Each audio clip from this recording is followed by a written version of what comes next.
184 dhidi ya Simba uliopangwa kucheza tarehe 8 mwezi wa 3 2025.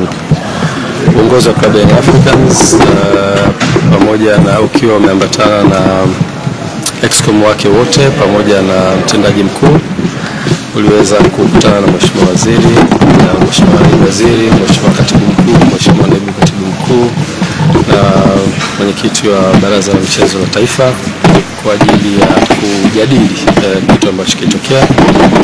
Bahati nzuri klabu ya Young Africans kupata nafasi ya kufikisha yale ambayo ni msingi kabisa yanayohusiana na mchezo ule, na baada ya kufanya hivyo platform ambayo Mheshimiwa Waziri na jopo lake walitengeneza, dhamira yake kubwa ilikuwa ni kusikia nini kinachotoka kwa viongozi wa Young Africans, na sisi wakati wote tukiwa kama viongozi tunasimamia interest ya taasisi yetu, ambayo taasisi yetu inasimamia wanachama na timu kwa ujumla.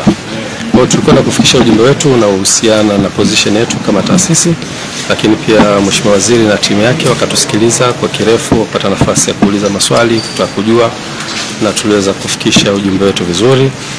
Na Mheshimiwa Waziri alikuwa na mwanzo mzuri kwa kueleza kwamba platform hiyo sio platform inaweza kufanya maamuzi, isipokuwa ni platform ya kutafuta solution ya tatizo ambalo limetokea.